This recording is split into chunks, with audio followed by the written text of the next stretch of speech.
Hello दोस्तों, welcome to दिल से डायरी। आज मैं आपको एक ऐसी कहानी सुनाने जा रही हूँ जो कि बहुत ही मजेदार है। एक तरफा प्यार, दोस्ती और दीवानगी, ये सब कुछ है इसमें। ये कहानी हमसे शेयर की है आदित्य ने और वो चाहता है कि ये स्टोरी कैसे भी वायरल होके अदिति तक पहुंच जाए।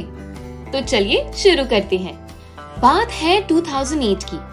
जमशेदपुर शहर में आईआईटी प्रिपरेशन के लिए एक कोचिंग इंस्टीट्यूट है जिसका नाम है प्रेरणा क्लासेस। वहाँ एक ही क्लास में आदित्य, अदिति और रिया साथ पढ़ते थे। आज क्लास का पहला दिन था। आदित्य ने जैसे ही क्लास में एंटर किया तो जैसा हम सब करते हैं, क्लास में एक नजर घुमाई और सबसे पहले उसकी नजर रिया पर पड़ी। रिया जो कि हाइट में थोड़ी छोटी, थोड़ी स्वीट सी एक प्यारी सी लड़की थी। आदित्य के मन में पहली नजर में कैसा जादू कर दिया, तेरा बन बैठा है मेरा जिया, आतिफ असलम का सॉन्ग बजने लगा। क्रश एट फर्स्ट साइट वाली सिचुएशन थी ये बिल्कुल। पर इससे पहले कि कोई नोटिस करे, वो झट से रिया के पैरेलल थोड़ी पीछे वाली बेंच पर बैठ गया ताकि थोड़ा साइड से उसे देखता रहे और कोई नोटिस भी ना कर पाए। हाउ स्मार्ट ना। आदित्य नेचर वाइज काफी फ्रेंडली है, तो जिस बेंच पर वो बैठा था, पहले ही दिन वहां पर ब्रेक होने से पहले ही वो सबसे दोस्ती कर चुका था। इनफैक्ट सेशन स्टार्ट होने के एक वीक में आदित्य क्लास के ऑलमोस्ट 10% पढ़ाकू बच्चों को छोड़कर सबका अच्छा दोस्त बन चुका था। ना सिर्फ लड़कों में बल्कि लड़कियों में भी। आदित्य वो वाला स्टूडेंट था जो अपनी फन लविंग, हंसी मजाक और एंटरटेनिंग नेचर की वजह से थोड़ा ज्यादा ही पॉपुलर हो जाते हैं। हाँ, बिल्कुल वही वाला स्टूडेंट। वैसे बाकी सब तो ठीक है, लेकिन अदिति से उसकी दोस्ती कुछ ज्यादा ही स्पेशल हो गई क्योंकि वो थोड़ी टॉमबॉय टाइप्स थी, तेज स्कूटी चलाना, क्लासेस बंक करना, और वो भी आदित्य जैसे ही फनी नेचर की थी। जैसे शाहरुख और काजोल की थी, कुछ कुछ होता है कि फर्स्ट हाफ में, वैसी ही थी इन दोनों की फ्रेंडशिप। तो आदिति जमशेदपुर की लोकल थी, पर आदित्य दूसरे शहर से वहां पढ़ने गया था और पीजी में रहता था। इसलिए आदिति उसके लिए हमेशा ही घर का खाना बनाकर पराठे ऐसे सब कुछ लंच ब्रेक में खाने के लिए लेकर आती थी, क्योंकि अदरवाइज उस बेचारे को तो सिर्फ मेस का ही खाना नसीब था, राइट। एक बार लंच टाइम में आदित्य, अदिति, रिया और क्लास के बहुत सारे बच्चे एक साथ कॉरिडोर में खड़े बातें कर रहे थे। हंसी मजाक चल रहा था। तभी रिया ने बोला, यार बाहर भेलपुरी वाले भैया के पास से कोई भेलपुरी खरीद कर ले आओ ना प्लीज। मुझसे नहीं होगा, वो अकेले हैं और वहाँ बहुत भीड़ है। जब तक मेरा नंबर आएगा इतनी देर में तो ब्रेक ही खत्म हो जाएगा। अब अदिति को मालूम था कि आदित्य को रिया पर क्रश है। उसने झट से बोला, अरे रिया, तू आदित्य को बोल के तो देख। रिया ने थोड़ा स्माइल करके आदित्य की तरफ देखा ही था कि आदित्य ने बोला, ओके ओके, मैं समझ गया, और फटाक से सीढ़ियों से दौड़ता हुआ भेलपुरी वाले के पास भीड़ में पहुंच गया। भीड़ देख के उसने सोचा, भाई आज तो पॉसिबल ही नहीं है टाइम से भेल का मिल पाना। पर उसने हार नहीं मानी। अब क्रश ने इतनी प्यारी स्माइल से मांगा हो और आप वो काम ना कर पाए तो उससे नजरें कैसे मिलाएंगे नेक्स्ट टाइम। तो आदित्य ने थोड़ा दिमाग लगाया और 20 रुपए का नोट बढ़ाते हुए चिल्लाकर बोला, ओ भैया 10 की भेल दो और 20 रख लो। भेलपुरी वाले ने भी सोचा क्या बात है। झट से उसने एक भेल आदित्य को थमा दी और वो भागता हुआ रिया के पास पहुंच गया।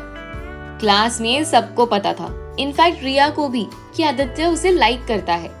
पर रिया ना बहुत स्मार्ट थी, आदित्य के मजे लेती थी, क्योंकि अब तक आदित्य ने उसे कुछ ऐसे जाहिर तो किया नहीं था वर्ड्स में। अब क्लास में डेली रूटीन यही था। आदित्य रिया के पीछे बैठता, कभी उसके बाल खींचता, कभी पोक करता और उसे पूरे क्लास में तंग करता रहता।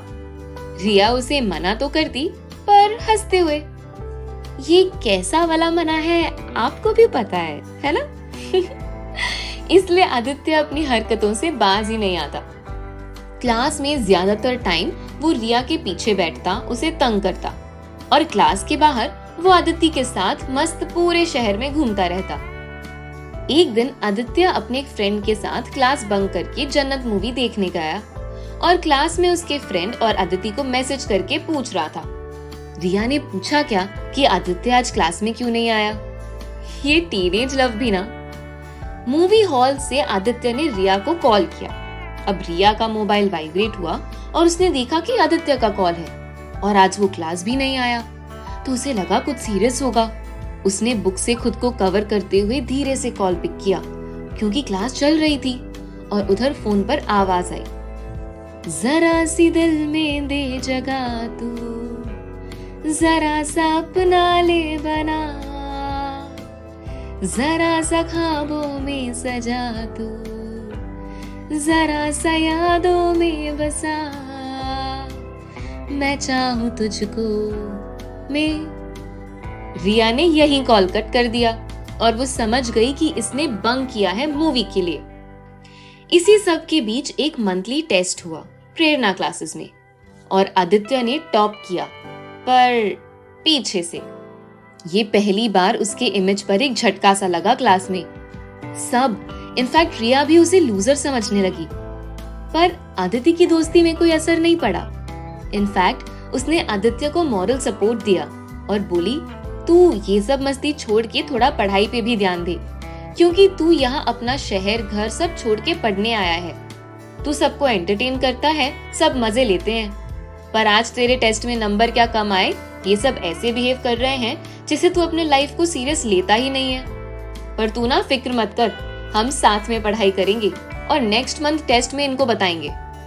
तभी तो कहते हैं सच्ची दोस्ती से बड़ी इस दुनिया में कोई चीज ही नहीं होती। अदिति द सेवियर ने आदित्य की बहुत हेल्प की, खुद के नोट्स दिए और पूरे मंथ इन दोनों ने भी बहुत सीरियसली पढ़ाई की। अदिति आदित्य के पीजी में जाकर उसके लिए मैगी बनाती और साथ में पढ़ाई करती।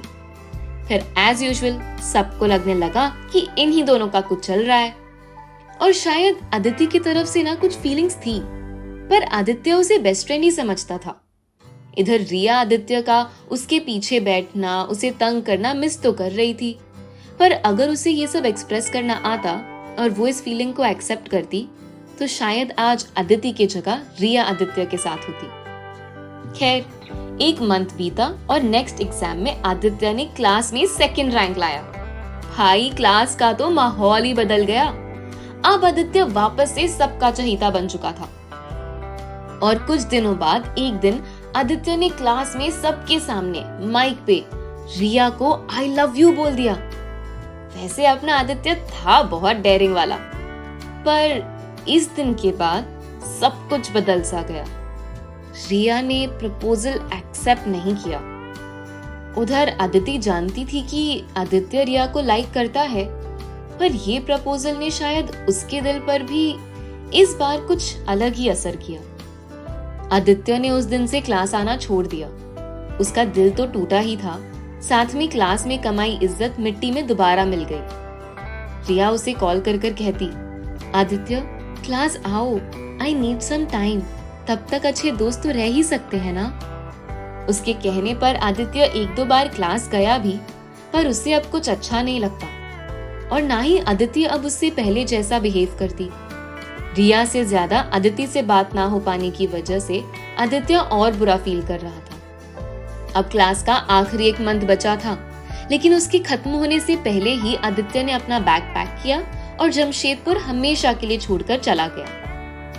आज 15 साल बीत चुके हैं इस दिन को और आज भी आदित्य ढूंढ रहा है, रिया को नहीं, आदिति को। लेकिन अब तक वो आदिति को कहीं भी, यहाँ तक कि किसी सोशल मीडिया पर भी ढूंढ नहीं पाया है। और जैसा कि मैंने आपको स्टोरी के स्टार्ट में बताया था कि इस स्टोरी के थ्रू आदित्य अदिति को एक मैसेज देना चाहता है, और वो है, कभी कभी अदिति जिंदगी में यूं ही कोई अपना लगता है, कभी कभी अदिति वो बिछड़ जाए तो एक सपना लगता है। आई मिस यू अदिति, तुम जहां भी हो प्लीज मुझसे कनेक्ट करो। सो गाइस, क्या आप आदित्य की स्टोरी वायरल करके उसे अदिति तक पहुंचाने में हेल्प करेंगे? और अगर आप भी किसी को अपना मैसेज पहुंचाना चाहते हैं या अपने एक्सपीरियंसेस दिल से डायरी के साथ शेयर करना चाहते हैं तो हमें ईमेल करें। मिलते हैं नेक्स्ट वीडियो में। तब तक के लिए बाय बाय।